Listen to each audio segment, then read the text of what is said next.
Salut à tous, on se retrouve pour cette nouvelle vidéo sur la série Loki. Nous sommes au 4e épisode et je peux vous dire qu'il s'est passé beaucoup de choses. Après un épisode plutôt mou, là nous avons un épisode, alors pas avec beaucoup d'action, mais qui nous révèle quand même pas mal de choses. Donc là, je vais vous expliquer ça tout de suite. Encore une fois, je serai obligé de vous spoiler pour vous expliquer l'épisode. Donc je vous invite à aller voir l'épisode 4 de Loki et ensuite voir ma vidéo. Et si vous continuez à regarder la vidéo, c'est que je considère que vous avez vu l'épisode.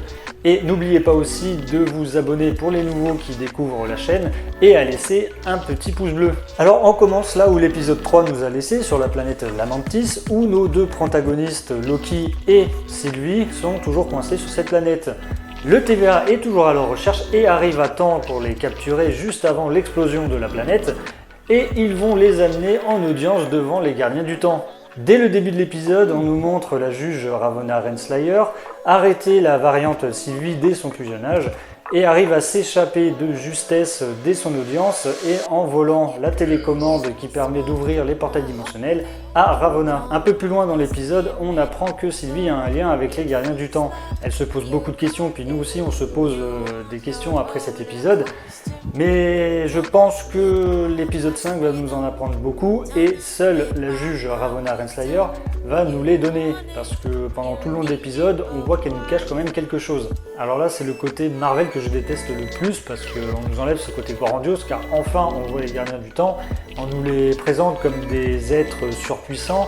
Et sauf que là, ils cassent tout parce qu'ils nous les montrent en fait, on apprend en fait que c'est des androïdes. Donc moi je trouve que ça casse le truc et je trouve ça dommage. Ce que je peux rajouter aussi, c'est que lorsque Sylvie tue l'un des gardiens du temps, ça m'a beaucoup fait penser à la mort de Snoke dans Star Wars 8. Alors juste après l'audience, Loki se fait, on va dire, désintégrer par Ravonna Renslayer.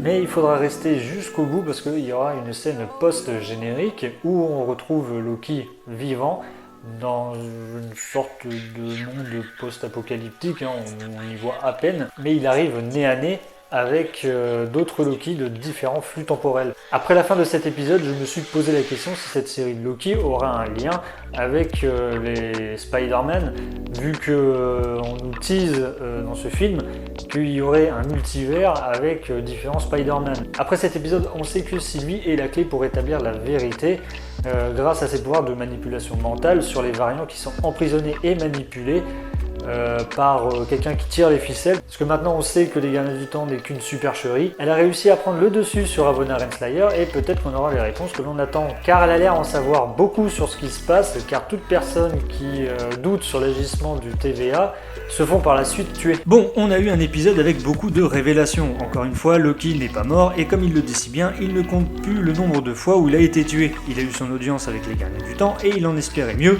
et moi aussi. En tout cas, c'était un très bon épisode et j'attends la suite avec impatience et hâte de savoir où tout cela va nous emmener. Et petite annonce de la part de Disney, il va y avoir un crossover avec les Simpsons et Loki, intitulé Le Bon, le Bart et le Loki, disponible le 7 juillet sur Disney+. Voilà, cet épisode est terminé, je vous invite à laisser un commentaire pour me dire ce que vous avez pensé de l'épisode 4, à laisser un petit pouce bleu si vous avez aimé la vidéo, et à vous abonner. On est de plus en plus nombreux et ça je vous en remercie. Moi je vous dis à une prochaine vidéo. Ciao!